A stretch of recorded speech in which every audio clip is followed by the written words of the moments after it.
trempée dans les mains, elle est notre force principale, elle est divine et nous dirige et nous élève dans la plus sombre erreur. C'est la parole du Seigneur, elle élève la rédemption dans les bousons assez puissants pour briser la paix, la musique et la nuit pour la nuit.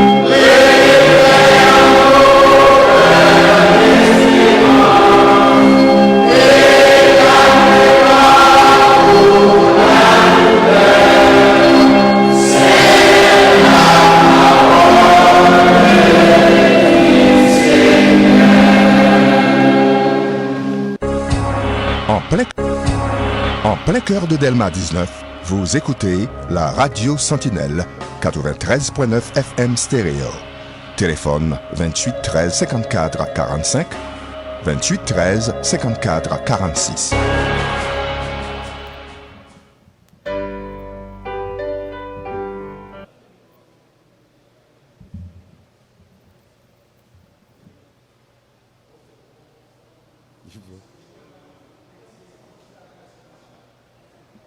Test.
En plein cœur de Delma 19, vous écoutez la Radio Sentinelle 93.9 FM stéréo. Téléphone 28 13 54 45, 28 13 54 46. Chers frères et sœurs de partout, les membres de l'Église évangélique de la communauté d'Haïti, nous sommes une fois de plus réunis dans l'enceinte de cette église pour continuer avec la série d'études bibliques entamée par le docteur Jacques Louis. Nous saluons tous les auditeurs, nous saluons également les internautes de partout, et tous ceux qui nous suivent sur Facebook, sur YouTube, sur Zeno, et nous leur disons que nous sommes au numéro 28 à Delma 75. Nous vous demandons de prendre un petit temps pour écrire les numéros de téléphone suivants, là où vous pouvez adresser vos questions par WhatsApp, et 37 10 74 74, 34 46 71 44, 37 10 74 74, 34 46 71 44. Et vous pouvez également nous joindre sur Facebook en tapant le www Radio Sentinelle Haïti. Un seul mot, www.Radio Sentinelle Haïti. Et vous pouvez également nous suivre sur TuneIn, sur Zeno. Nous sommes heureux, une fois de plus, d'être avec vous et nous sommes contents que vous nous écoutez de partout. Et vous qui êtes ici avec nous, nous vous disons la bienvenue et suivez avec nous, chers auditeurs, et l'étude qui va vous être présentée dans quelques minutes. Nous, avant de remettre à notre pasteur, nous vous invitons à chanter avec nous la première strophe du cantique trouvé dans les Chants d'Espérance, numéro 194, « Jésus te confie une œuvre d'amour ». Jésus te confie une œuvre d'amour, utile et bénie jusqu'à son retour. Cette tâche, veux-tu l'accomplir pour lui sans relâche, sans jamais faiblir? Prie, agis, jour après jour, sans broncher, suis ton sauveur avec amour. Sois fidèle, obéissant, et le Maître rendra ton travail puissant. Nous vous invitons à vous incliner, nous allons implorer la présence du Seigneur. Seigneur éternel, nous voici rassemblés dans l'enceinte de ton Église. Nous sommes assoiffés pour écouter ta parole qui va nous être enseignée. Nous te demandons, Seigneur, d'ouvrir nos oreilles, d'ouvrir nos yeux, nos cœurs, afin que les paroles qui vont nous être adressées puissent entrer dans nos cœurs et que nous les comprenions et qu'elles portent du fruit à tout jamais. Nous te demandons toutes ces grâces, Seigneur, au nom du Père, du Fils et du Saint-Esprit. Amen. Chers frères et sœurs, comme annoncé, vous savez que nous avons déjà entamé cette série d'études bibliques avec notre docteur Jacques Louis.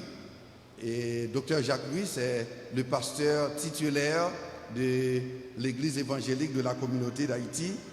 Et il est professeur à l'université, plus précisément au STEP, au séminaire de théologie évangélique de Port-au-Prince.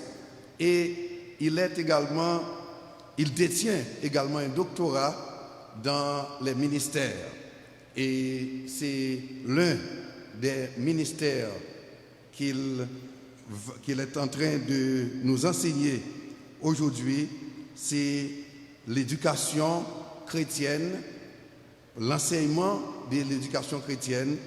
Nous allons voir, et dans 2 Corinthiens chapitre 4, nous allons poursuivre notre série d'études en 2 Corinthiens chapitre 4 aujourd'hui. Nous demandons à Dr Jacques Louis de passer pour la série d'études. Merci, frère Joël Denéus, pour les mots d'introduction. Et nous ne savons pas si notre frère Luc Espeka a l'opportunité de nous écouter. Nous saluons notre frère aussi et tous ceux qu'il aura invités à écouter avec nous ce soir.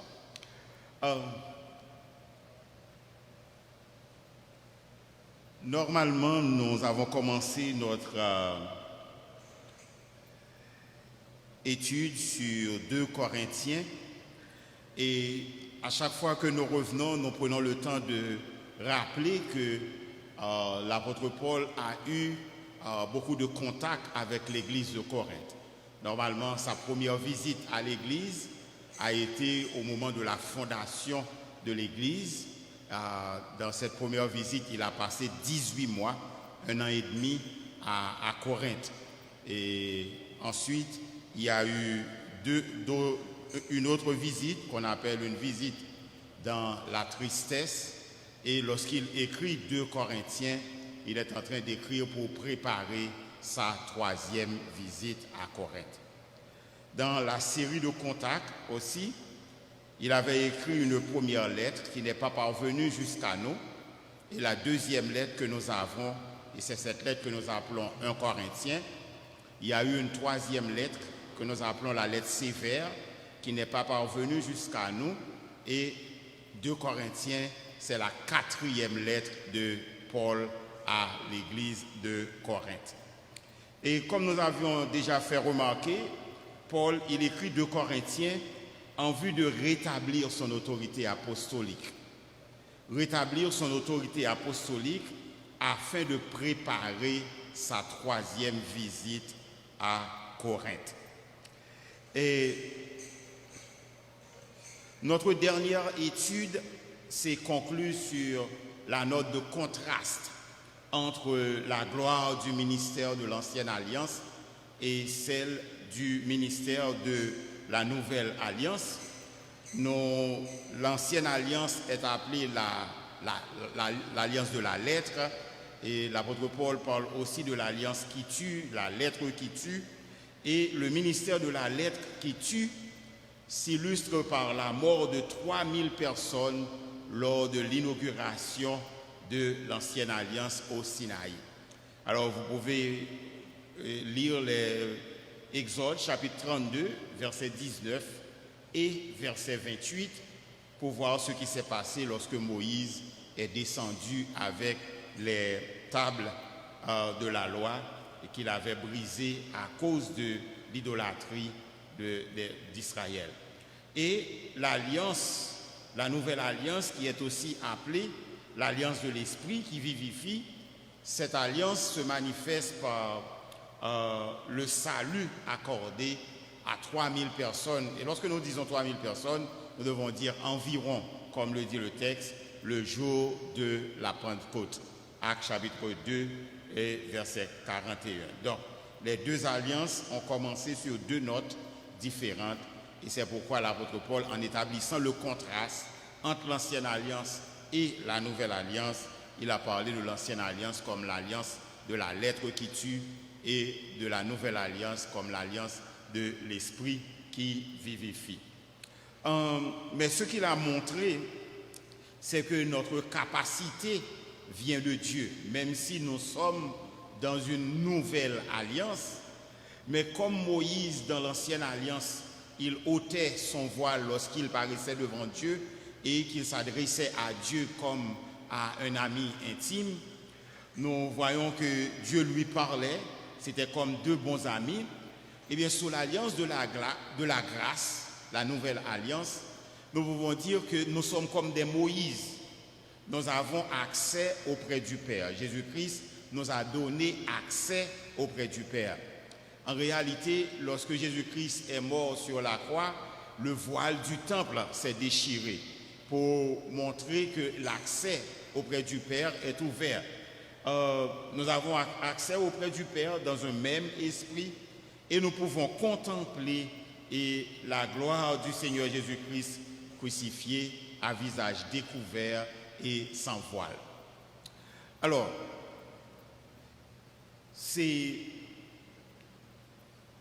et dans 2 Corinthiens chapitre 4, à partir du verset 1, nous lisons « C'est pourquoi, ayant ce ministère selon la miséricorde ». Ce ministère, c'est le ministère de la Nouvelle Alliance, ministère qui a une gloire beaucoup plus grande que celle de l'ancienne alliance. Mais ici, l'apôtre Paul souligne que, ayant ce ministère selon la miséricorde qui nous a été faite, nous ne perdons pas courage. Nous ne perdons pas courage. Donc, être ministre de la nouvelle alliance, et l'apôtre Paul reconnaît que ce n'est pas une récompense en vue de ses mérites. Ce n'est pas une récompense, mais c'est un acte de miséricorde de la part de Dieu envers lui.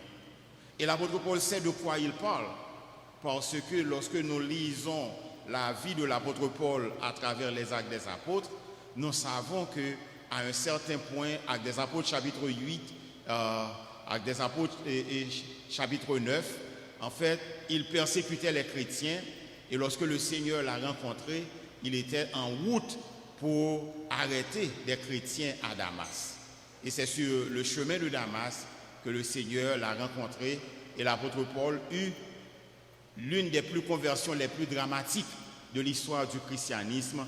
Il s'est converti dans la poussière, aveuglé, parce que la lumière venant du ciel était trop puissante pour lui. Alors, c'est de la miséricorde. Et c'est ce que nous devons reconnaître, que même pour ce ministère glorieux, nous aussi, nous sommes bénéficiaires de la miséricorde de Dieu. Mais même avec un ministère aussi glorieux, il y a beaucoup de causes possibles de découragement. L'apôtre Paul mentionne que nous ne perdons pas courage, c'est-à-dire qu'il pourrait perdre courage par rapport aux nombreuses sources de découragement. Mais si nous sommes conscients de la miséricorde de Dieu, cette conscience de la miséricorde de Dieu va nous permettre d'avancer et malgré les difficultés. Et nous rejetons les choses honteuses qui se font en secret. L'apôtre Paul réaffirme ici la transparence de ses intentions et la pureté de l'évangile qu'il proclame. C'est pourquoi il écrit « Nous rejetons les choses honteuses qui se font en secret. Nous n'avons point une conduite astucieuse et nous n'altérons point la parole de Dieu. Nous n'altérons point la parole de Dieu. Mais en publiant la vérité, nous nous recommandons à toute conscience d'homme devant Dieu. » Nous sommes au verset 2 de 2 Corinthiens chapitre 4. Remarquez, et je dois faire le rappel, que lorsque l'apôtre Paul écrit 2 Corinthiens, il est en train d'écrire 2 Corinthiens dans un contexte de bonnes nouvelles qu'il avait reçues à partir des résultats de la lettre sévère. Tite lui a apporté de bonnes nouvelles pour lui dire que la majorité de l'Église s'est repentie. Mais il y a toujours un groupe de réfractaires. Et ce groupe de réfractaires accusait l'apôtre Paul. Et c'est pourquoi il prend le temps de souligner, de réaffirmer la sincérité de ses motifs.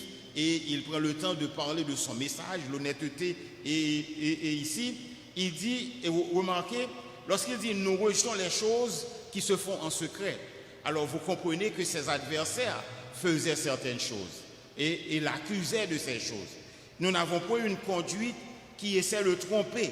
Nous n'essayons pas de modifier la parole de Dieu, mais nous publions la vérité, nous recommandant à toute conscience d'homme devant Dieu. Donc, en tant que prédicateurs de l'Évangile, nous devons être certains en tant que chrétiens que nous n'avons ni le besoin ni le droit d'altérer le message pour rendre l'Évangile plus attrayant. Alors, nous comprenons que l'apôtre Paul va le souligner un peu plus tard.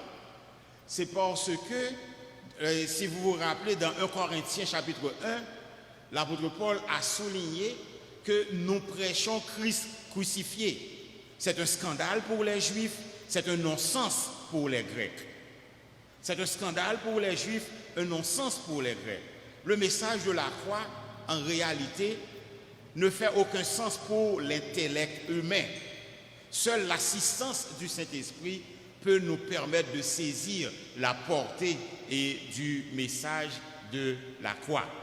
Et c'est ainsi que l'apôtre écrit dans le verset 3, « Si notre évangile est encore voilé, il est voilé pour ceux qui périssent. » Donc, si l'évangile est encore voilé, le défaut n'est pas dans le message.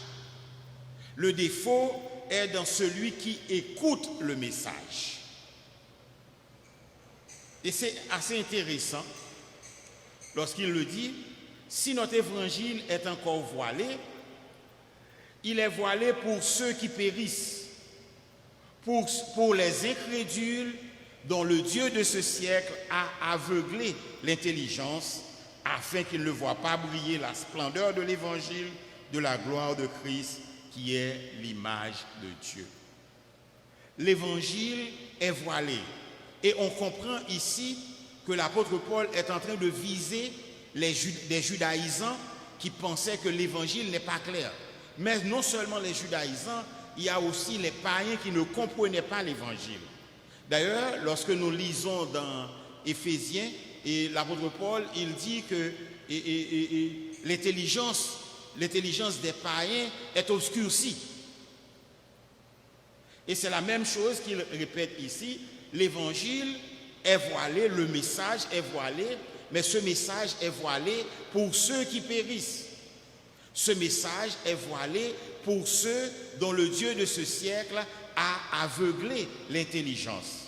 Et lorsque l'intelligence est aveuglée, eh bien, ils ne peuvent pas voir la splendeur de l'évangile, ils ne peuvent pas voir la splendeur de l'évangile de la gloire de Christ.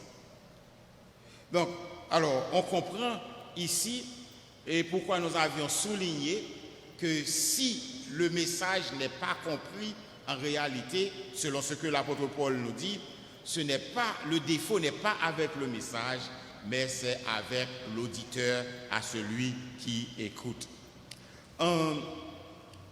Et il continue au verset 5 du chapitre 4, « Nous ne nous prêchons pas nous-mêmes, c'est Jésus-Christ le Seigneur que nous prêchons. Nous ne nous prêchons pas nous-mêmes, c'est Jésus-Christ le Seigneur que nous prêchons, et nous nous disons vos serviteurs à cause de Jésus. » Nous sommes en train de lire le texte de 2 Corinthiens chapitre 4, le verset 5. Alors,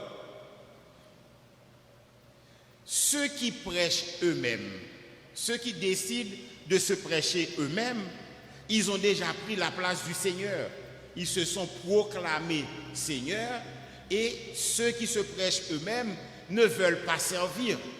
Ils veulent plutôt dominer. Ils veulent dominer. Donc, on comprend ici, parce que l'apôtre Paul dit, nous ne prêchons pas nous-mêmes, mais nous prêchons le Seigneur, et on comprend, ce n'est pas... Il faut toujours nous rappeler que lorsque nous lisons une épître, qui est en réalité une lettre, et une lettre est en général un document de circonstance. Et parce que c'est un document de circonstance, donc la lettre adresse des problèmes spécifiques et posés dans une assemblée ou dans un lieu ou bien avec une personne en particulier. Lorsque l'apôtre Paul dit « nous ne nous prêchons pas nous-mêmes », il est en train de dire « il y a certains parmi vous qui sont en train de se prêcher eux-mêmes ». Nous ne prêchons pas nous-mêmes, nous prêchons Jésus-Christ le Seigneur et nous n'altérons pas le message de l'Évangile. Lorsqu'il dit que nous ne faisons pas ça, il est en train de dire il y a des gens parmi vous qui le font. Nous disons vos serviteurs, eh bien, il y a des gens parmi vous qui se disent vos maîtres, qui essaient de vous rendre esclaves. Et on comprend qu'avec le message modifié, avec le message falsifié, et les judaïsants en particulier, ils disaient que oui, la justification par la foi, mais il faut ajouter les œuvres de la loi. Il faut se faire circoncire. Il faut obéir à telle ou telle loi pour être sauvé. Il ne nie pas que le message, ils ne nient pas le message de la justification par la foi, mais ils ajoutent. C'est comme mettre du citron dans du lait. Ok? Donc, alors, et Jésus-Christ doit être le centre du message, quelle que soit la situation.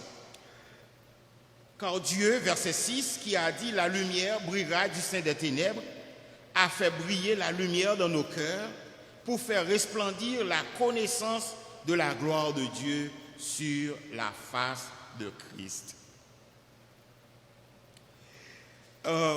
En écrivant cette portion, l'apôtre Paul est en train de penser à Dieu qui a créé la lumière, le Père des Lumières, comme l'appelle l'apôtre Jacques. Et si à l'aube de l'univers, Dieu a chassé les ténèbres, eh bien c'est ce même Dieu qui enlève l'obscurité du péché, l'obscurité de l'incrédulité dans le cœur de celui qui croit. Si Dieu n'enlève pas l'obscurité, eh bien l'obscurité va demeurer et l'évangile va rester voilé.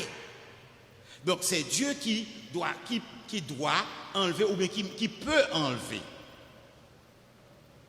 l'obscurité dans le cœur, et qui enlève l'obscurité dans le cœur de celui qui croit. Et donc, le même Dieu qui a enlevé, le même Dieu qui a poussé les ténèbres à l'aube de l'humanité, eh bien ce même Dieu aussi, c'est lui qui peut faire resplendir la connaissance de la gloire de Dieu. C'est lui qui peut permettre à celui, d'ailleurs Jésus-Christ l'a dit, ce n'est pas vous qui m'avez choisi, c'est moi qui vous ai choisi. Et personne ne peut venir à moi si mon Père ne l'attire. Donc c'est Dieu qui fait le travail. C'est pourquoi nous autres, ce que nous devons faire en réalité, c'est être fidèles dans ce que la Bible nous demande de faire dans notre mission. Lorsque Jésus-Christ nous dit d'aller de faire des disciples de toutes les nations, alors nous devons aller prêcher. En réalité, c'est Jésus lui-même qui va décider, ou bien qui décide, celui qui croit ou celui qui ne croit pas. Ce que nous devons faire nous autres, c'est être fidèles dans la diffusion du message et de donner un message non falsifié, un message pur. Et à partir du verset 7, du chapitre 4 de 2 Corinthiens, l'apôtre Paul parle de trésor. Et lorsqu'il dit « nous portons ce trésor dans des vases de terre », il faut comprendre ici qu'il s'identifie aux ministres de l'Évangile, aux chrétiens en général, et ceci est en train de nous rappeler que même si le message que nous prêchons, c'est un message puissant, mais en tant qu'humain, en tant que véhicule du message, nous sommes des êtres fragiles. Nous ne sommes que des vases de terre avec un contenu précieux. Et le texte nous dit, nous portons ce trésor dans des vases de terre. Pourquoi? Afin que cette grande puissance, c'est-à-dire la puissance du ministère évangélique, ne soit pas attribuée à nous, mais que cette puissance soit attribuée à Dieu. Par rapport à notre place en tant que vase de terre. Parce que si on a un trésor, en général, on va chercher un coffre assez fort pour mettre ce trésor. Mais si Dieu décide de mettre ce trésor dans des vases de terre, c'est qu'il veut clairement nous signifier que la puissance du message ne dépend pas de nous. Eh bien, peut-être qu'ils n'ont jamais lu ce texte de l'apôtre Paul. Ce texte qui dit clairement, nous sommes pressés de toute manière, mais non réduits à l'extrémité, nous sommes dans la détresse, nous sommes persécutés, nous sommes abattus. Le grand apôtre Paul.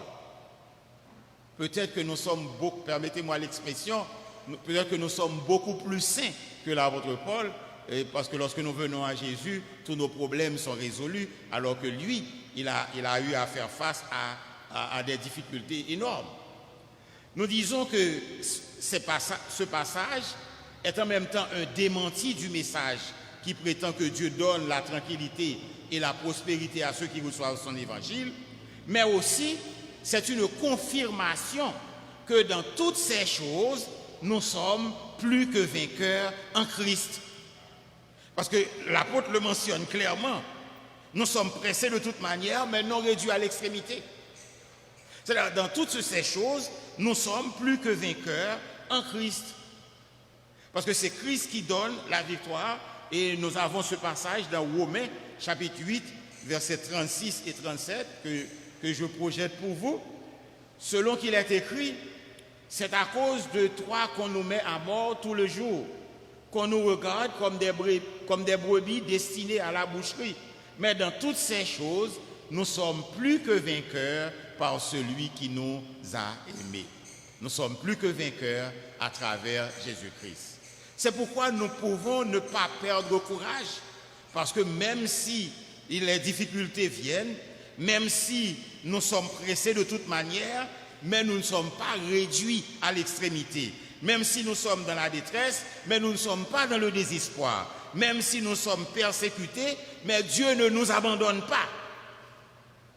Même si nous sommes abattus, nous ne sommes pas perdus.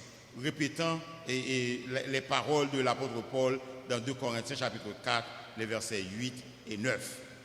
Et portant toujours, verset 10, avec nous dans notre corps, la mort de Jésus. Nous portons toujours avec nous dans notre corps la mort de Jésus, afin que la vie de Jésus soit aussi manifestée dans notre corps. Car nous qui vivons, nous sommes sans cesse livrés à la mort à cause de Jésus, afin que la vie de Jésus soit aussi manifestée dans notre chair mortelle. Ainsi, la mort agit en nous et la vie agit en vous. Lorsque l'apôtre Paul parle de porter dans son corps la mort de Jésus, il veut certainement dire que chaque jour, il rencontre les mêmes souffrances et la même opposition que Christ a connue pendant son ministère terrestre. Il est en train de dire que le ministère n'est pas facile, qu'il a dû endurer, et nous savons, et nous connaissons l'histoire de l'apôtre Paul, et nous savons combien de souffrances il a dû endurer pour ce ministère. Et il dit que nous portons dans notre corps la mort de Jésus. Donc, il est encouragé, nous devons être encouragés à poursuivre le ministère, parce que nous savons que même s'il y a des persécutions, même s'il y a des problèmes, que Dieu va utiliser ce message pour donner la vie à ceux qui viennent à lui. Alors, verset 13, « Et comme nous avons le même esprit de foi qui est exprimé dans cette parole de l'Écriture, j'ai cru, c'est pourquoi j'ai parlé, nous aussi nous croyons, et c'est pour cela que nous parlons. » Verset 14, « Sachant que celui qui a ressuscité le Seigneur Jésus nous ressuscitera aussi avec Jésus et nous fera paraître avec vous en sa présence. » Regardez ce qui se passe. Si il y avait un problème à Corinthe de ceux qui niaient la résurrection corporelle, parce que, et pratiquement le problème, c'est que selon la philosophie grecque, la matière est mauvaise, le corps est une prison pour l'âme. Donc lorsque quelqu'un meurt et que l'âme est délivrée du corps, pourquoi revenir dans un autre corps? Donc ils n'acceptaient pas, ils niaient la résurrection corporelle parce que cela ne fait aucun sens pour eux. Et ici, l'apôtre Paul souligne, il revient encore avec cette question de résurrection pour montrer que la résurrection en soi est même une motivation pour nous permettre d'aller de l'avant, même au-delà des circonstances difficiles. Parce qu'il est conscient que celui qui a ressuscité Jésus d'entre les morts, il nous ressuscitera aussi. Nous ne perdons pas courage, nous dit l'apôtre Paul, même dans un contexte de mort et de détresse, parce que nous sommes confiants. Nous avons cette confiance que le Dieu qui a ressuscité Jésus d'entre les morts, il respectera toutes ses promesses, les promesses qu'il nous a faites, et donc nous avons l'espérance de la victoire, et cette espérance nous soutient à travers nos épreuves. Jésus-Christ nous ressuscitera. Et l'Épître aux Hébreux, dans le chapitre 11, nous dit qu'Abraham a cru que même s'il sacrifiait Isaac, eh bien, Dieu allait le ressusciter. Et c'est pourquoi il a obéi. Il a obéi. Alors, l'apôtre Paul est en train de souligner qu'il y a ceux qui se prêchent eux-mêmes, il y a même ceux qui prêchent que la résurrection est déjà arrivée dans certaines des églises, parce que peut-être qu'ils disaient que ce n'est pas une résurrection corporelle, c'est une résurrection spirituelle, et nous avons déjà cette résurrection spirituelle lorsque nous croyons en Jésus. Mais ici, l'apôtre Paul souligne que la résurrection en soi est un élément de motivation pour continuer à avancer malgré les épreuves. Car tout cela, verset 15 de Corinthiens chapitre 4, tout cela arrive à cause de vous, afin que la grâce, en se multipliant, fasse abonder à la gloire de Dieu les actions de grâce d'un plus grand nombre. Donc, rendre grâce à Dieu, c'est louer Dieu, c'est lui rendre gloire. Avoir de la reconnaissance envers le Seigneur, c'est reconnaître le Seigneur pour ce qu'il est en vérité, et le Seigneur est la source de toute grâce excellente et de tout don parfait, selon ce que nous dit Jacques, le chapitre 1, verset 17. Donc,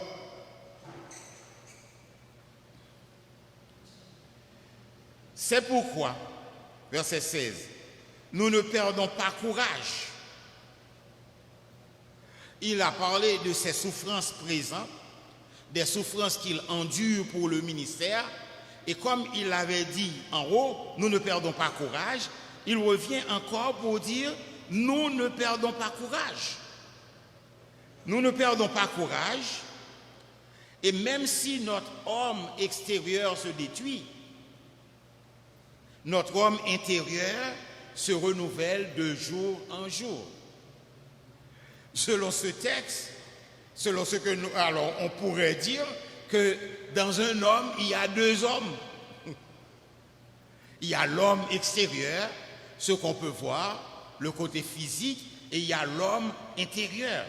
Il dit, si notre homme extérieur se détruit, il faut comprendre ici que l'apôtre Paul est en train de réaliser qu'il est en train de devenir vieux. OK? Parce que il s'est exprimé avec beaucoup plus, pas d'assurance, mais beaucoup plus de conviction lorsqu'il écrivait aux Thessaloniciens pour leur dire que nous qui sommes vivants, nous serons transformés. Mais maintenant, il semble qu'il réalise que peut-être qu'il ne sera pas là lorsque Jésus vient pour chercher son église. Peut-être qu'il sera déjà dans les tombeaux. Et c'est arrivé, bien entendu. Alors, il dit, si notre homme extérieur se détruit, notre homme intérieur se renouvelle de jour en jour. Alors, je dois souligner, j'avais dit, on pourrait dire qu'il y a deux hommes, mais en réalité, ce que l'apôtre Paul est en train de dire, il est en train de parler de l'aspect physique, le corps physique, et de l'âme, de l'aspect spirituel de l'homme. Car nos légères afflictions du moment présent, verset 17, produisent pour nous, au-delà de toute mesure, un poids éternel de gloire, parce que nous regardons non point aux choses visibles, mais à celles qui sont invisibles, car les choses visibles sont passagères et les invisibles sont éternelles. Les choses visibles sont passagères et les invisibles sont éternelles. Regardez la perspective. Il y a des afflictions. Il parle de nos légères afflictions du moment. Nos légères afflictions du moment présent produisent pour nous, au-delà de toute mesure, un poids éternel de gloire. Donc, la perspective dans laquelle il regarde nous fait comprendre que les bénédictions et les bénédictions produites par la souffrance sont conditionnées par la vision de la réalité qui nous entoure. La stabilité spirituelle en Jésus-Christ résulte de notre capacité à voir les choses du point de vue de l'éternité. Si vous êtes parmi ceux qui disent « mangeons, buvons, car demain nous mourrons », vous n'avez pas cette perspective de l'éternité. Vous vivez pour le temps présent. Et celui qui vit pour le temps présent, il vit pour ce qu'il voit. Il ne pense pas à l'aspect éternel de l'homme. Parce que l'homme, Dieu a créé l'homme avec une partie éternelle. Parce que l'âme ne meurt pas. C'est ou bien et l'âme va se réjouir avec le Seigneur, ou bien elle va souffrir dans les temps de feu avec Satan et ses anges. Alors, chapitre 5, nous savons, il vient de parler de l'homme extérieur. Et cet homme extérieur, il va le dire d'une autre façon. Nous savons en effet que si cette tente où nous habitons sur la terre est détruite, lorsqu'il parle de cette tente où nous habitons sur la terre est détruite, il n'est pas en train de parler d'une maison ou d'une tente. Il est en train de parler du corps physique. OK? Comme il a parlé de l'homme extérieur un peu plus haut. Si cette tente où nous habitons et sur la terre est détruite, nous avons dans le ciel un édifice qui est l'ouvrage de Dieu. Nous avons dans le ciel un édifice qui est l'ouvrage de Dieu, une demeure éternelle qui n'a pas été faite de main d'homme.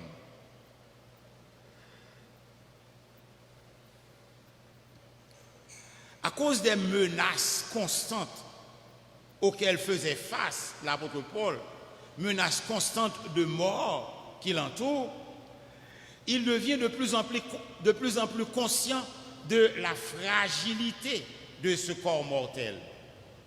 Et l'apôtre Paul était un faiseur de tentes. Et lorsqu'il parle du corps comme faiseur de tentes, nous comprenons qu'il sait très bien de quoi il parle, parce que une tente est en général fragile et passagère. Nous avons eu des tentes après 2010.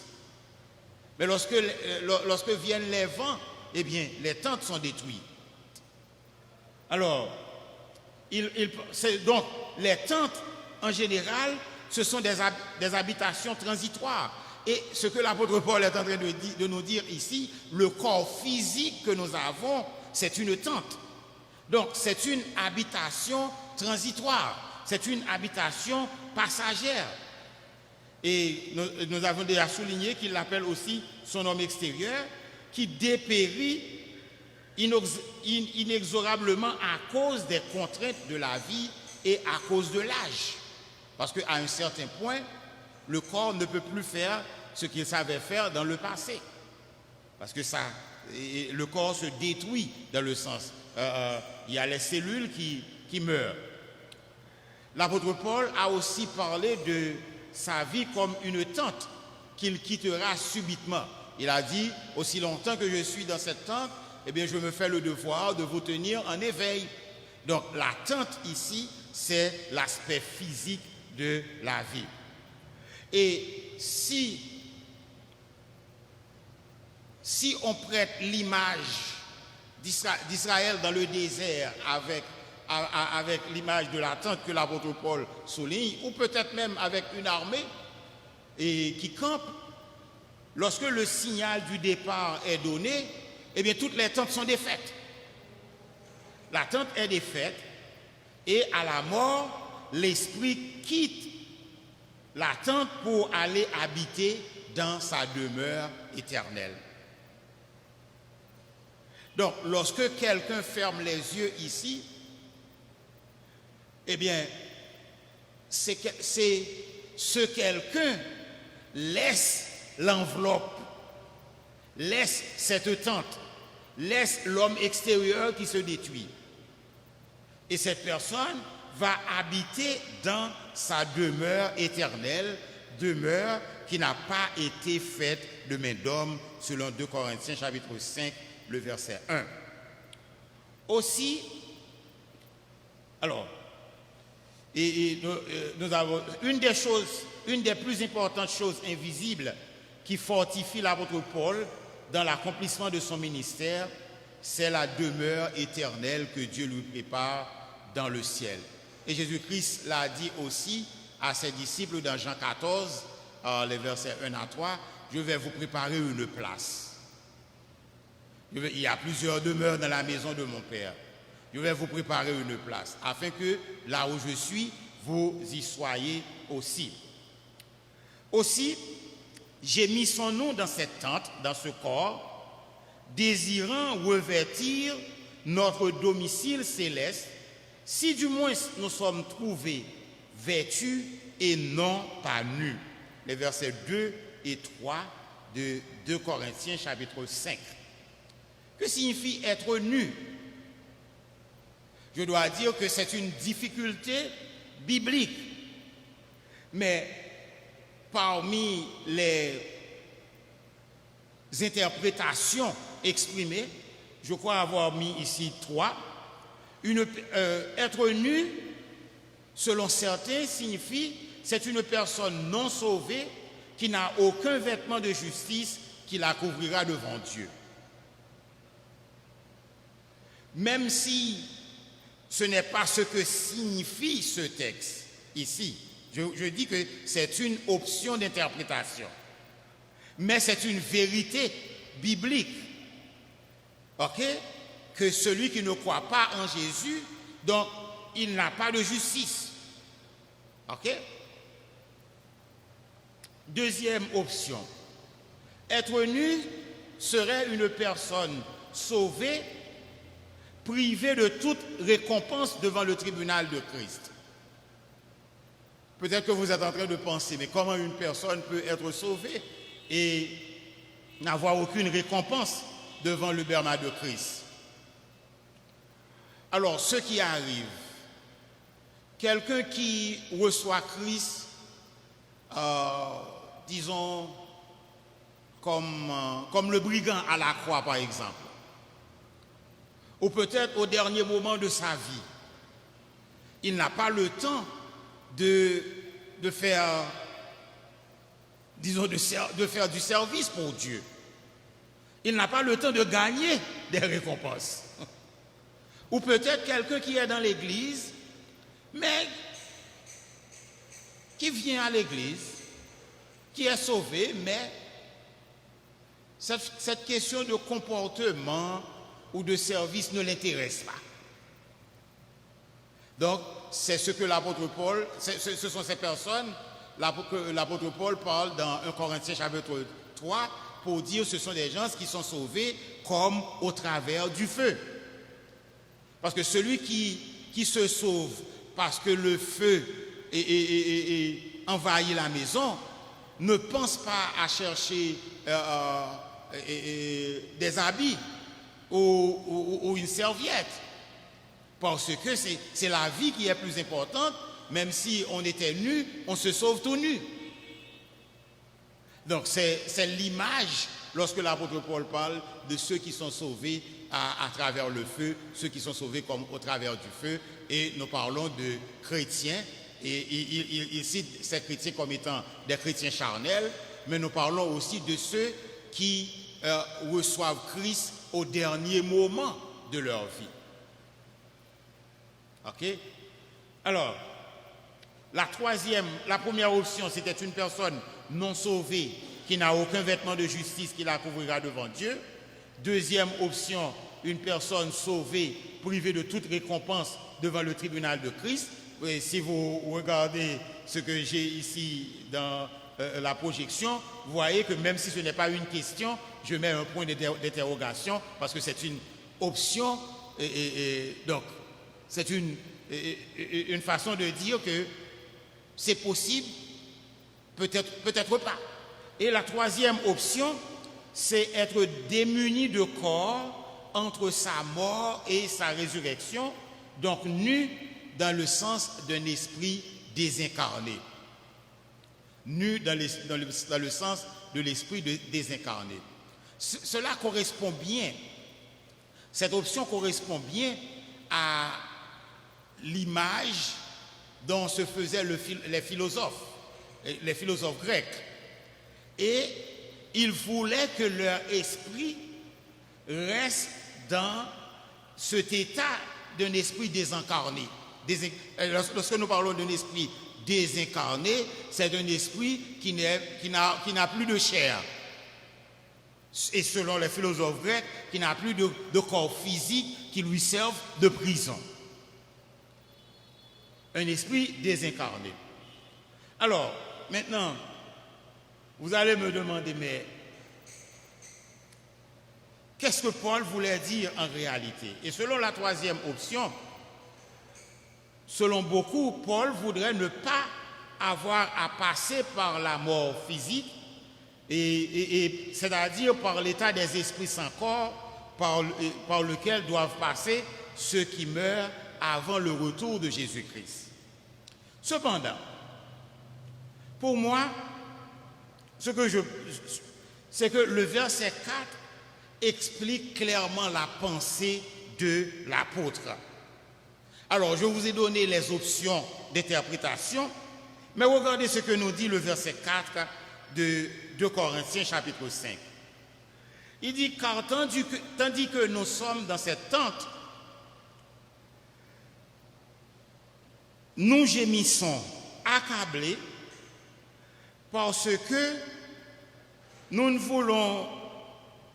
voulons non pas nous dépouiller, mais nous revêtir afin que ce qui est mortel soit englouti par la vie.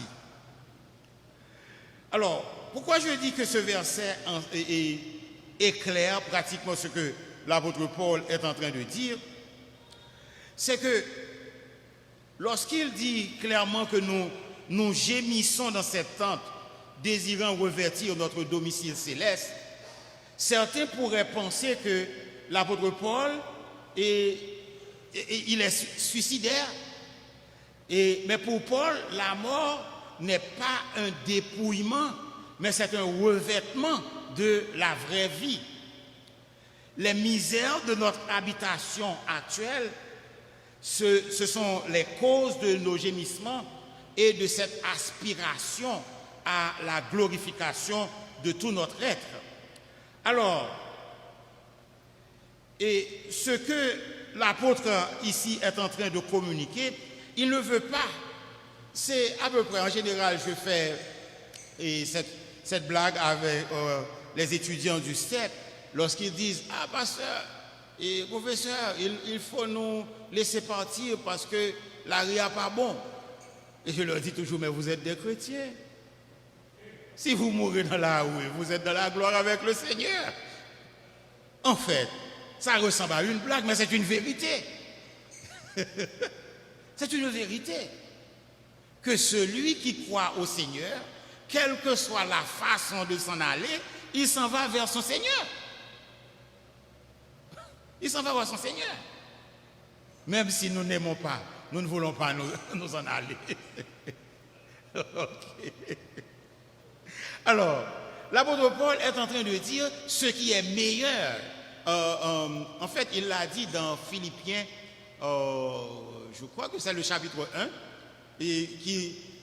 où il parle de son dilemme Philippiens chapitre 1, et pour dire que ce serait mieux d'être avec Christ. Mais il le saurait savoir ce qu'il préfère, parce que s'il reste ici, il peut continuer un ministère, mais s'il s'en va, il sera avec son Seigneur. Donc, et alors, l'apôtre Paul est en train de dire, voici ce qui est mieux.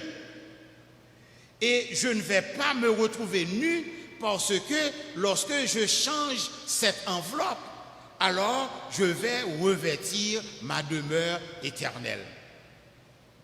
Et je vais être avec mon Seigneur.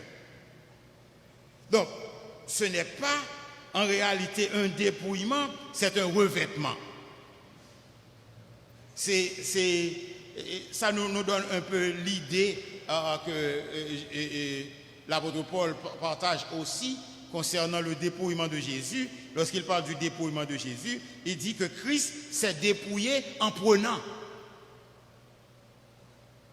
En prenant. Alors, verset 5, chapitre 5 de Corinthiens, et celui qui nous a formés pour cela, c'est Dieu qui nous a donné les arts de l'esprit.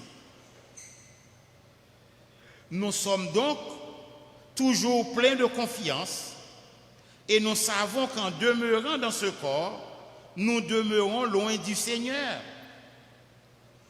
Demeurez, car nous marchons... D'abord, il parle de ce que le Seigneur nous donne à partir du verset 5. Il dit clairement que c'est Dieu qui nous donne la garantie de l'héritage. Il donne la garantie de l'héritage en donnant le Saint-Esprit comme le premier versement du montant total. Donc, lorsque nous venons à Christ, nous recevons le Saint-Esprit comme, permettez-moi l'expression, comme un avaloir de ce qui nous attend, de ce que Dieu réserve pour nous.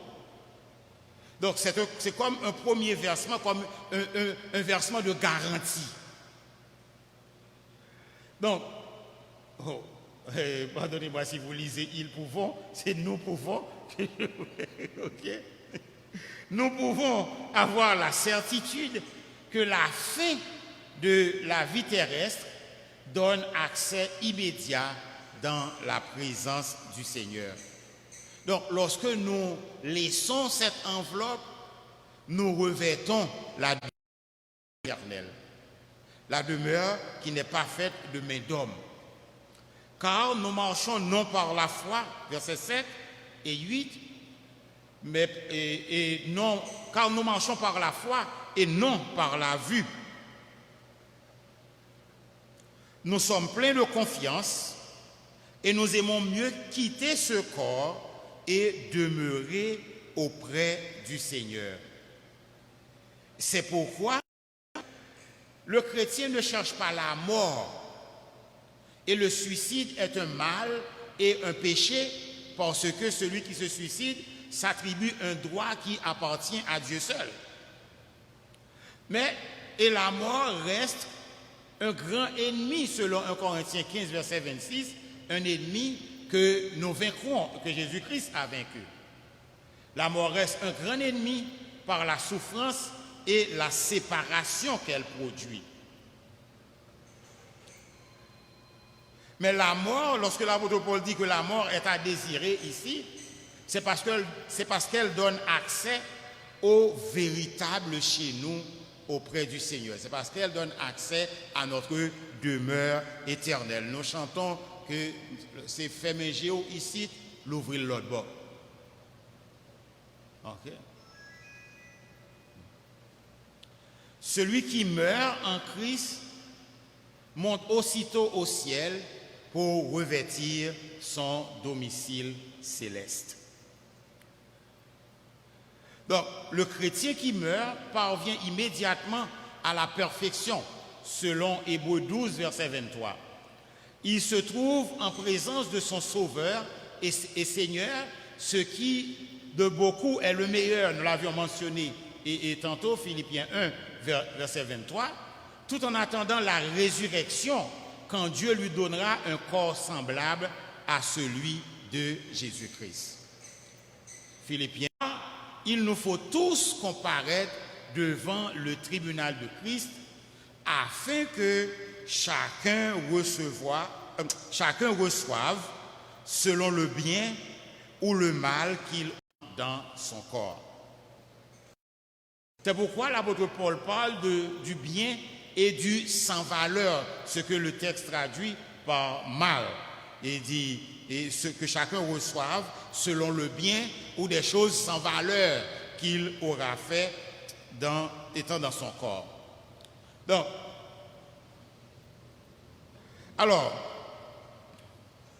nous avons regardé, considéré ici la défense de l'apôtre Paul de son ministère et nous avions mentionné tout au début la question de la gloire des alliances et ce que l'apôtre est en train de nous communiquer, c'est qu'il ne sait pas d'adapter son message pour plaire aux hommes, mais il prêche Christ crucifié, même si ce message ne fait aucun sens pour l'intellect humain. Bien entendu, ce message ne fait aucun sens pour l'intellect humain sans Christ. Parce que c'est Christ qui peut éclairer le message, parce que si notre évangile est voilé, il est voilé pour ceux qui périssent, il est voilé pour ceux pour les incrédules dont le Dieu de ce siècle a aveuglé l'intelligence. Alors, j'espère qu'aujourd'hui, si vous nous avez écoutés,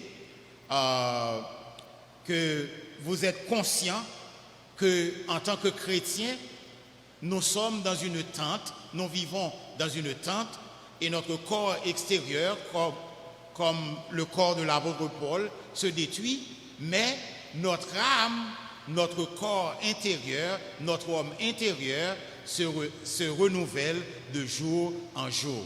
Mais si vous n'avez pas encore connu le Seigneur, ma prière, c'est que le Seigneur vous enlève le voile aujourd'hui. Nous allons nous arrêter là pour voir s'il y a des questions ou des commentaires par rapport à ce que nous avons couvert aujourd'hui. Mais je vous rappelle que dans 2 Corinthiens, l'apôtre Paul, ce qu'il fait, il essaie de défendre son ministère pour défendre le message qu'il avait prêché à Corinthe. Merci. Je donne le micro à maître Joël Denéus qui va nous aider avec les questions. Nous disons un grand merci à Dr Louis et nous vous demandons de faire le geste que vous voulez faire en l'applaudissant. Et les conditions sont les mêmes. Lorsque vous avez des questions, vous vous approchez et tout près du micro, vous vous identifierez et vous dites quelle église à laquelle vous appartenez, vous déclinez vos noms et prénoms. Et ensuite, vous posez la question et de façon très simple et très précise, et comme moi j'ai l'habitude de le faire. Et on dit que la charité bien ordonnée commence par soi-même, donc je commence avec ma série de questions, mais très courtes. Et ma première question, pasteur. Une question à la fois, s'il vous plaît. Alors, ma première question est-elle une condition sine qua non à ce que le chrétien soit persécuté? Soit persécuté? Non, ce n'est pas une condition sine qua non, mais le chrétien doit s'attendre à la souffrance. Ok, que si la souffrance vient, si la persécution vient, le chrétien doit s'attendre que même s'il sert Dieu, eh bien que Jésus-Christ a été persécuté, les apôtres ont été persécutés, et Dieu n'avait jamais promis que nous ne serions pas persécutés, mais il a dit qu'il sera avec nous tous les jours. Merci. Et la deuxième, peut-être la plus courte, n'existe-t-il pas à travers les Écritures des serviteurs qui ont vécu dans la plénitude de la béatitude sans connaître des déboires, des souffrances et des turpitudes au cours de leur existence sur terre. Je n'en connais aucun. Je n'en connais aucun, bien entendu. Je sais que tous ont eu leur propre lot. Parce que ce qui arrive, il faut comprendre que la souffrance n'est pas nécessairement physique. Certaines fois, le contexte dans lequel on vit peut aussi être une souffrance assez difficile parce que celui qui vit en Haïti aujourd'hui, qu'il soit chrétien ou pas, il est en train de souffrir. Il est en train de souffrir, même s'il n'est pas parmi ceux qu'on met de côté ou bien qu'on kidnappe, mais il est en train de souffrir parce qu'il ne peut pas faire tout ce qu'il veut, même si ce n'est pas une souffrance physique, mais il y a cette souffrance mentale merci. Et psychologique. Psychologique. Et la troisième question, qui est la plus brève, que représentait la notion ou l'état de nudité d'Adam et d'Ève? Puisque vous avez parlé être nu et vous avez effleuré, vous avez donné des définitions pour être nu, oui. Alors que Adam et Ève étaient aussi nus. Et comment pouvez-vous expliquer ça? Adam et Ève étaient nus dans le sens du petit enfant de moins d'1 an ou peut-être de 2 ans qui court sans avoir honte à la maison tout nu. C'est l'état d'innocence. Être nu dans le sens d'Adam et Ève, puisqu'ils n'avaient pas encore péché, ils vivaient dans un état d'innocence. Donc, ils étaient nus, ils n'en avaient point honte parce qu'ils ne se sentaient pas menacés. Mais lorsque le péché est venu, ils ont décidé de se couvrir avec des feuilles parce que même s'ils étaient deux, ils se sentaient menacés. Donc, Adam se sentait menacé par Ève, Ève se sentait menacée par Adam, donc ils ont cherché des couvertures. Et plus tard, Dieu va donner des couvertures aussi à l'homme. Et c'est intéressant cette question parce que bien entendu, il y a des gens aujourd'hui aussi qui veulent retourner dans l'état d'Adam et Ève. Il y a même des sectes où on doit adorer nu, mais nous ne sommes plus à l'état d'innocence. Et donc, c'est mauvais, mais il y a aussi, je dois aussi souligner certaines personnes, alors certains chrétiens qui pensent que il faut, si je dois prier, je dois me couvrir parce que c'est la façon que Dieu va entendre ma prière. Mais en réalité, lorsque l'homme était en communion avec Dieu, communion parfaite sur la terre ici, ils étaient nus, Adam et Ève, dans le premier temps. Il y a tellement de questions qui doivent vous parvenir. Donc, je m'arrête là et nous demandons à d'autres personnes qui ont des questions de s'approcher. La première chose, il faut vous identifier et vous décliner vos noms et prénoms et vous donner l'assemblée à laquelle vous appartenez. Nous tenons à remercier suivi exposé par le docteur Jacques-Louis. Je suis l'ingénieur Marcelin Games de la première église baptiste de Port-au-Prince. Pasteur, vous parliez tout à l'heure, tout au début, dans 2 Corinthiens 4, de l'existence de 2 grandes alliances. L'ancienne alliance qui tue et la nouvelle alliance, l'esprit qui vivifie. Pourquoi ce grand contraste? Alors, et c'est l'apôtre Paul, il faut comprendre que l'apôtre Paul est en train de faire une défense de son ministère. Et dans cette défense, il établit un contraste. Parce que ce qui arrive, c'est que parmi les adversaires de l'apôtre Paul à Corinthe, bien entendu, à travers presque toutes les églises qu'il avait fondées, il y avait des judaïsants. Et les judaïsants, ils voulaient montrer que le ministère de Moïse, le ministère de l'Ancienne Alliance, était supérieur au ministère de la Nouvelle Alliance. Et c'est pourquoi l'apôtre Paul, il prend le temps, en fait, dans 2 Corinthiens, et chapitre 3 en particulier, et c'est là qu'il aborde la question des deux alliances. Et dans le verset 6 du chapitre 3, il dit clairement que Dieu nous a rendus capables d'être ministres d'une nouvelle alliance, non de la lettre, mais de l'esprit. Car la lettre tue, mais l'esprit vivifie. Et dans le verset 7, il parle de cette alliance comme étant le ministère de la mort, gravé avec des lettres de pierre, mais il dit que même ce ministère de la mort, c'était un ministère glorieux. Parce que si vous prenez la loi en soi, la loi est parfaite, parce que la loi vient de Dieu. Mais l'homme est imparfait, il ne peut pas obéir à la loi parfaite.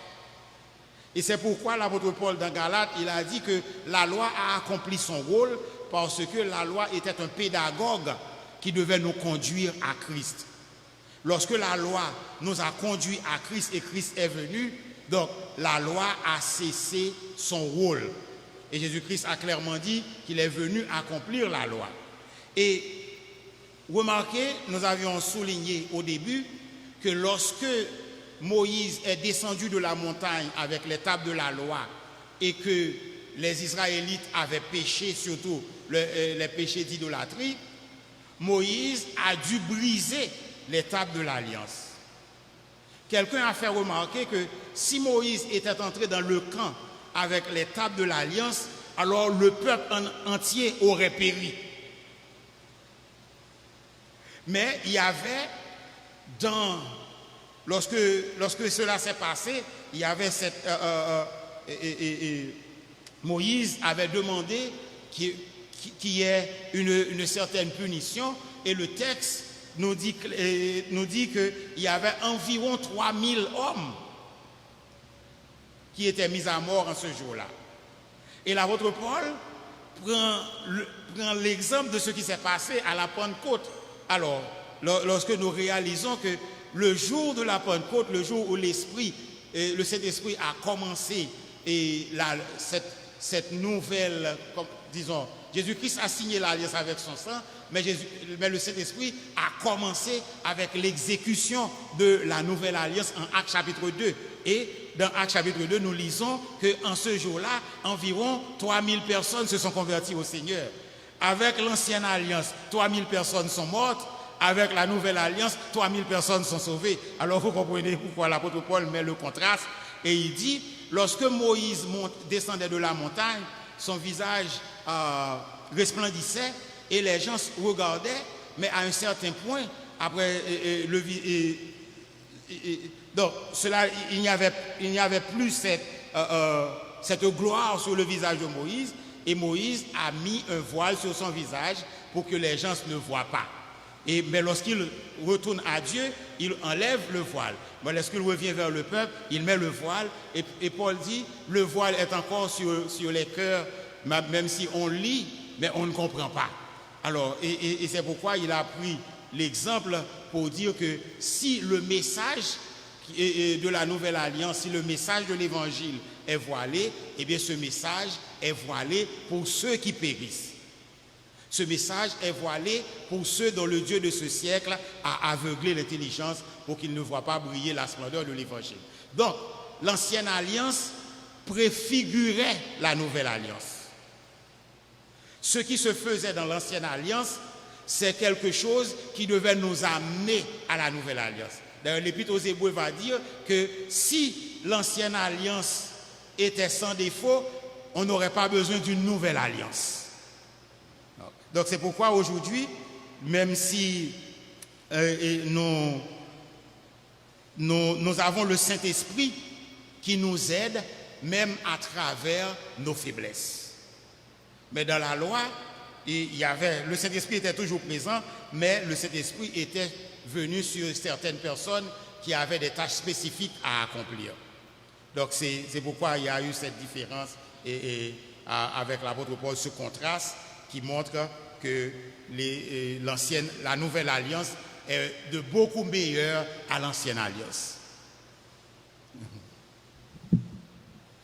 Et en attendant que la deuxième ou bien la troisième personne s'approche pour poser sa question, je rappelle aux auditeurs que nous avons 2 numéros WhatsApp auxquels ils peuvent adresser leurs questions.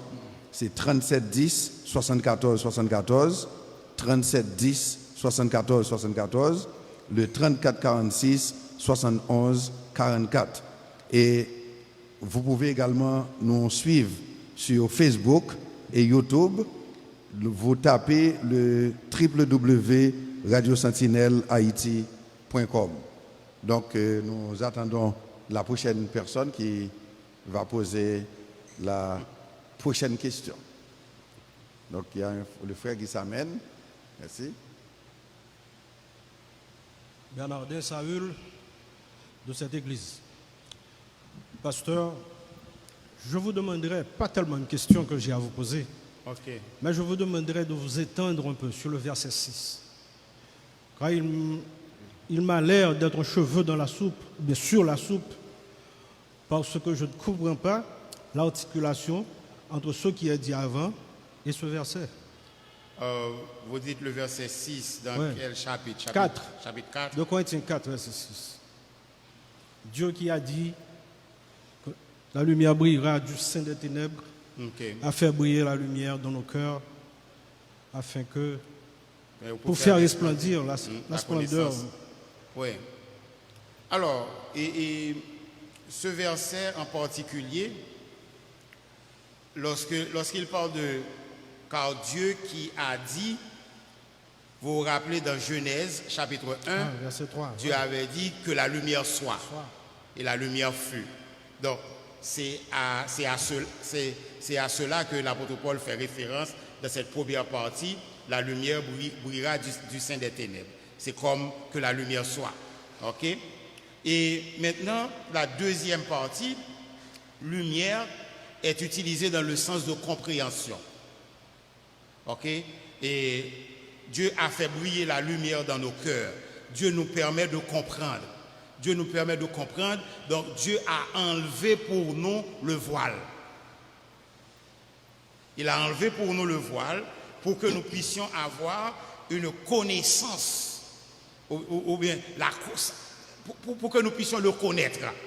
Et lorsqu'on parle de la connaissance de Dieu dans la Bible, en général, ce n'est pas seulement quelque chose d'intellectuel. Bien sûr que l'intellect est présent, mais c'est surtout c'est l'intimité, que nous puissions connaître Dieu et que nous puissions vivre pour Dieu, que nous puissions vivre en communion avec Dieu. Et c'est pourquoi nous avions souligné que dans cette partie, lumière en réalité fait référence à la compréhension que Dieu nous permet d'avoir du message de l'évangile, donc le voile qu'il enlève pour ceux qui viennent à Jésus-Christ. Non, ma préoccupation c'est celle-ci. Quand il dit que Dieu fait briller la lumière dans nos cœurs, oui, pour faire resplendir la connaissance de la gloire de Dieu, oui, sur la face de Christ. S'agit-il du même Dieu, hein? Dieu fait briller la connaissance de la gloire de Dieu sur la face de Christ. Hein? Et puis deuxièmement, en référence à Genèse 1:3, il est dit tout de suite, après que Dieu ait donné son ordre que la lumière soit, tout de suite Moïse nous dit que la lumière fut. Quand on dit par exemple que quelqu'un fut, c'est qu'il est mort. Si vous appelez quelqu'un, vous lui dites « Allô Robert, vous savez, votre père fut ». Ça veut dire qu'il est mort. Est-ce que vous pouvez parler un peu plus près du micro parce que j'ai des difficultés à vous entendre. Oui. Si vous appelez quelqu'un qui est à l'extérieur, vous lui dites « Robert, savez-vous, votre père fut ». Ça veut dire que votre père est mort. Et le père de Robert est mort. Non. Il fut. Je dirais que ça, c'est la concordance des temps. OK? Donc, ce n'est pas... Donc, c'est une narration qui est faite. C'est-à-dire, l'auteur se place au moment où la chose s'est produite. Oui. Donc, c'est pas parce que la lumière n'est plus, mais la lumière est venue dans le passé. Donc l'auteur, il raconte dans le passé. Ce n'est pas que la lumière n'est plus, mais on pourrait dire, Dieu dit que la lumière soit et la lumière est. Ok? Ah, oui, et voilà. ça peut résoudre le problème. Oui, mais la lumière fut. Alors pourquoi je demande ça? C'est parce que ça peut donner à penser que nous vivons maintenant sur les rémanences de cette lumière céleste qui a éclaté lorsque Dieu a ordonné qu'elle apparaisse. Et que jusqu'à présent, nous vivons donc sur les restes de cette lumière. C'est pour faire comprendre à quel point la gloire de Dieu est brillante. Donc elle n'a fait qu'apparaître et disparaître. Et puis jusqu'à présent, cette lumière persiste dans le monde et dans l'univers. Donc, parce que c'est dit, la lumière. Non, alors la lumière dont il est question dans Genèse, c'est la lumière du jour. Oui, mais tu as dit que la lumière soit, et puis la lumière apparaît, et puis elle disparaît tout de suite. Bon, oui, c'est bien. Là où il a dit que Dieu a fait briller la lumière dans nos cœurs pour faire resplendir la splendeur de la connaissance de sa gloire sur la face de Christ. Quand on rapproche ça de Éphésiens 3, 16, 17, est-ce qu'on ne peut pas trouver d'autres explications à cela? Éphésiens 3, 16, 17. Éphésiens 3, 16, 17, qui dit quoi? Il dit, je plie les genoux, je fléchis les genoux devant le Père, afin qu'il vous donne d'être puissamment... Je vais voir le verset. Vous dites Éphésiens chapitre 3, verset 16. 16-17. Ok. Qui dit, afin qu'il vous donne, selon la richesse de sa gloire, d'être puissamment fortifié par son esprit dans l'homme intérieur, en sorte que Christ habite dans vos cœurs par la foi, étant enraciné et fondé dans l'amour. Et verset 18, que vous puissiez comprendre avec tous les saints quelle est la largeur, la longueur, la hauteur, la profondeur et la hauteur, et connaître l'amour de Christ qui surpasse toute connaissance, en sorte que vous soyez remplis jusqu'à toute la plénitude de Dieu. Et vous dites, est-ce qu'il y a 16-17. Je suis arrivé jusqu'au verset 19. 17. Yeah. Je dis que oui, le rapprochement est clair parce que c'est la même idée que Jésus-Christ, que Dieu fait briller en nous la lumière pour que nous puissions mieux le connaître et en le connaissant, que nous puissions mieux le servir. Refléter sa gloire par notre service, notre comportement. D'accord. Y a-t-il quelqu'un d'autre? Voilà. Approchez-vous. Venez. Un GS Peace.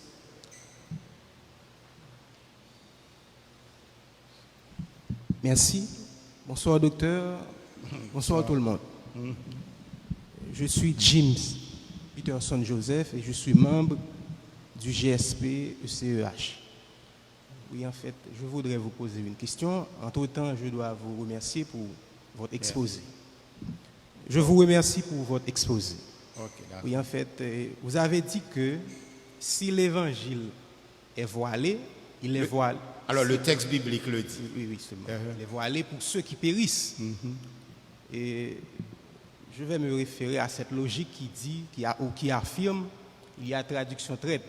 Dans la mesure où on essaie de traduire un texte, il y a risque pour que ce texte, je dirais, perde de sa quintessence, de ce qui est fondamental.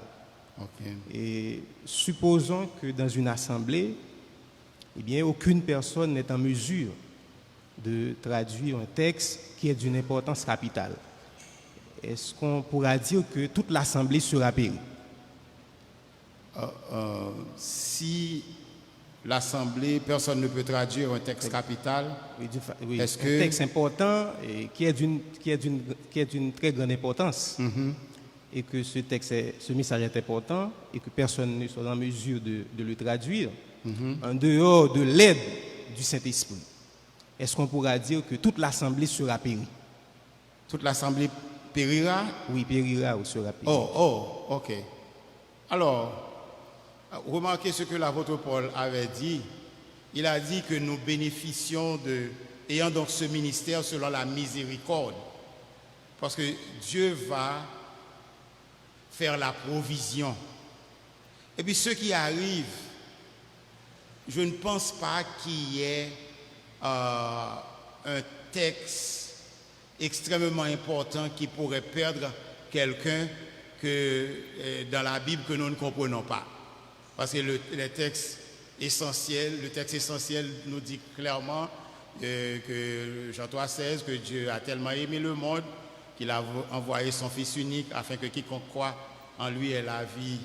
Et le Acte 16, verset 31 dit crois au Seigneur Jésus et tu seras sauvé. Donc, il est clair, cette question de comment être sauvé, soit Éphésiens chapitre 2, verset 8 qui dit que c'est par la grâce, ce n'est pas par les œuvres. Donc, les textes essentiels sont déjà clairs à travers la Bible.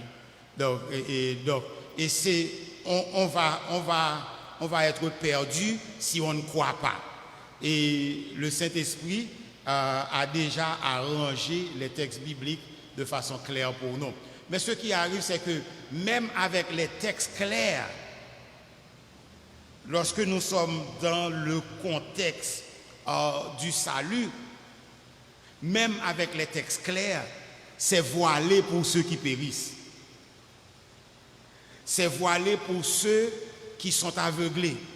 Parce que alors en me préparant pour cette étude, j'ai lu, je ne me rappelle plus parce que je n'ai pas prêté trop attention, il y avait une explosion dans une mine et puis on est parvenu à apporter de la nourriture et de la lumière. Les sauveteurs sont parvenus à apporter de la nourriture et de la lumière à ceux qui étaient piégés dans la mine. Et un jeune homme a dit, oh, maintenant on a apporté de la nourriture, mais quand est-ce qu'on va apporter de la lumière? Parce que ce qui est arrivé durant le problème, il est devenu aveugle, mais il ne le savait pas. Donc ceux qui étaient avec lui ont réalisé qu'il était devenu aveugle. Donc ce qui arrive, c'est que ceux qui périssent sont pratiquement aveugles, spirituellement. Donc il faut clairement la lumière du Saint-Esprit pour permettre à ceux qui périssent de comprendre même le message le plus simple. Donc c'est à peu près ma réponse. Est-ce qu'il y a d'autres personnes qui veulent encore poser des questions? Donc il semble que la rubrique questions-réponses est épuisée. Donc nous demandons à l'assistance d'applaudir à nouveau le docteur Jacques Louis et nous vous disons merci. Et à la prochaine. Et nous remercions tout d'abord notre Dieu et le docteur Jacques Louis pour sa présentation et les auditeurs des radios Sentinelle, Logos, 4VH, les internautes de partout et également ceux qui nous suivent sur Facebook, YouTube et nous remercions très sincèrement toute l'assistance et plus particulièrement tous ceux qui ont posé de précieuses questions avec beaucoup de doigté et nous les remercions tous. Nous allons entonner un chœur, alors une strophe que nous trouvons au numéro 96 des Chants d'Espérance, le numéro 96 et la première strophe. Bon Sauveur, berger fidèle, gardons-nous par ton amour et que ta main paternelle nous conduise chaque jour. Après, nous demandons au docteur Osner Févry de passer pour le menu de la fin et également pour des annonces qu'il va vous communiquer. Bon sauveur, berger fidèle, garde-nous par ton amour, et que ta main paternelle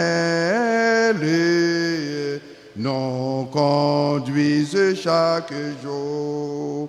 Béni sois-tu, tendre maître, Jésus, nous sommes à toi seul nous voulons être. Béni sois-tu, notre roi. Et docteur Février.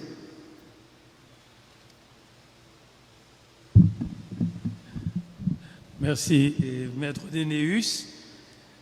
Nous avons remarqué qu'il y a des absences, malheureusement, qui se sont fait remarquer.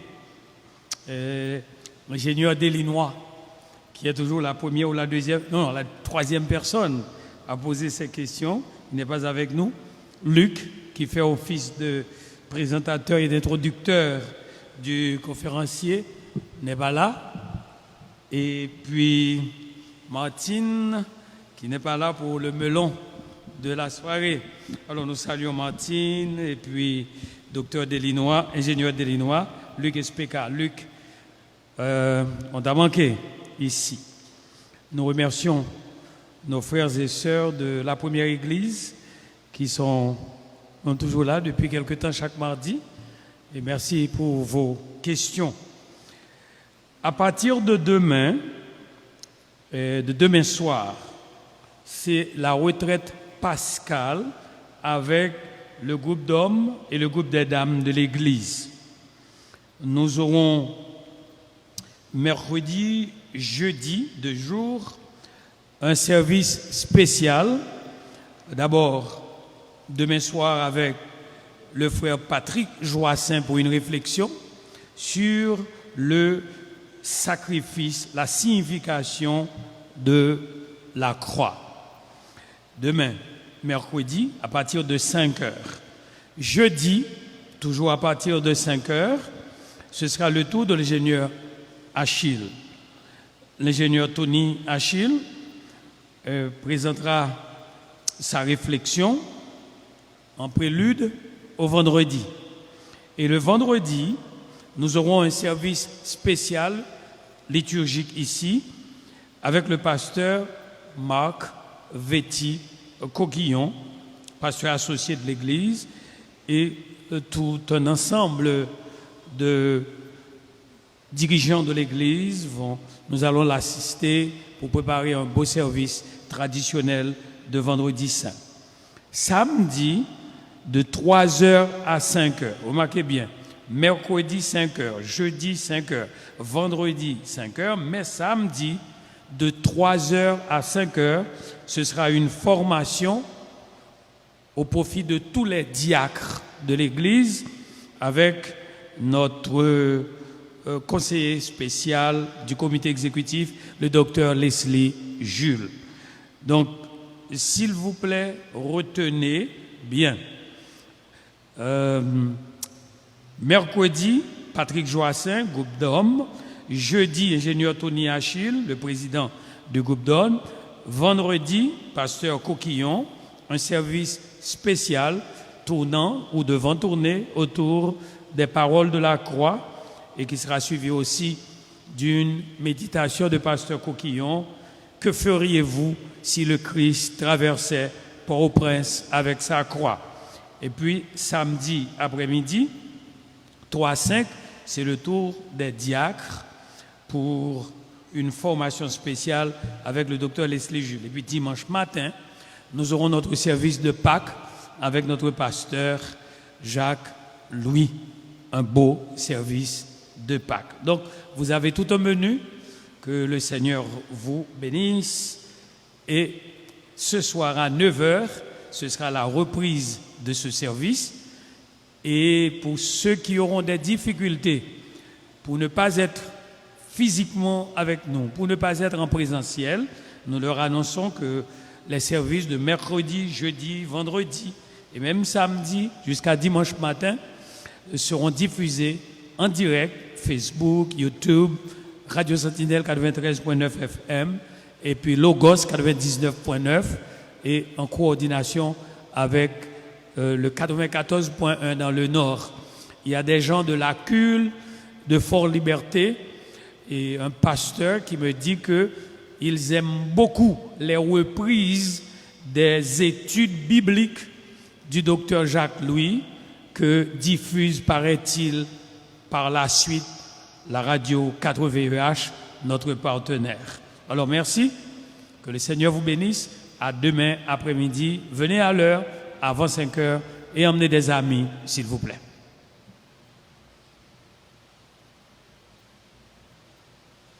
Mettez-vous debout, nous allons terminer par la prière. Seigneur éternel, nous te remercions pour cette belle étude que nous avions eue avec notre frère, le docteur Jacques Louis. Et nous te remercions pour les différentes questions qui ont été posées et débattues avec brio. Nous te disons merci Seigneur pour ta présence qui était avec nous. Et tu vas continuer à nous accompagner jusqu'à ce que nous puissions rentrer chez nous. Nous te demandons, Seigneur, de nous protéger et de nous diriger. Et nous te demandons toutes ces grâces au nom du Père, du Fils et du Saint-Esprit. Amen.